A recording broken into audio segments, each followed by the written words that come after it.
रहना ते की आखना वाला साडा हक इत्थे रख, साडा हक आखो इत्थे रख।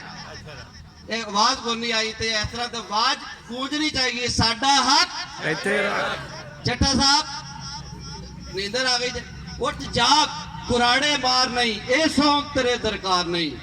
उठ जाग सुत्या तेनू कौन जगावे। बुल्ले शाह साहब का पैगाम है, उन्होंने सुनिया है कि हुण उठ पवो, पंजाबी जाग पवे।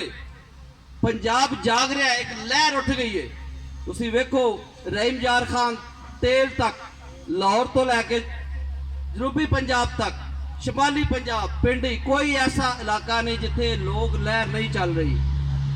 क्यों जब असी भी अज गल कर रहे हैं, उमर साहब बोलदा पंजाब मां धरती के एडमन ने, साद कैन साहब दीवा पाकिस्तानी के एडमन ने, ते असी सारे पंजाबी के एडमन हाँ, पंजाबी लिए काम कर रहे हैं।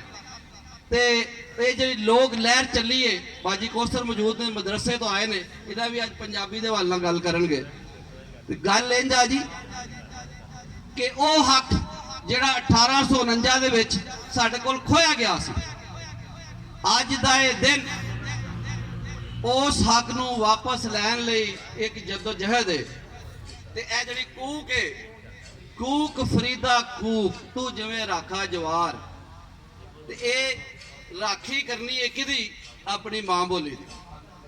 कूक कूक पाकिस्तान कूक। लोग मैनूं पुछदे सन जी तुसीं ये क्यों ना रखिया है, पाकिस्तान में तो होर भी बोलियां ने। मैं क्या गल सही है, लेकिन कॉन्फ्रेंस लीडर बशीर बलोर साहब ने उन्होंने वीडियो मौजूद है, बड़ी सोहनी गल की।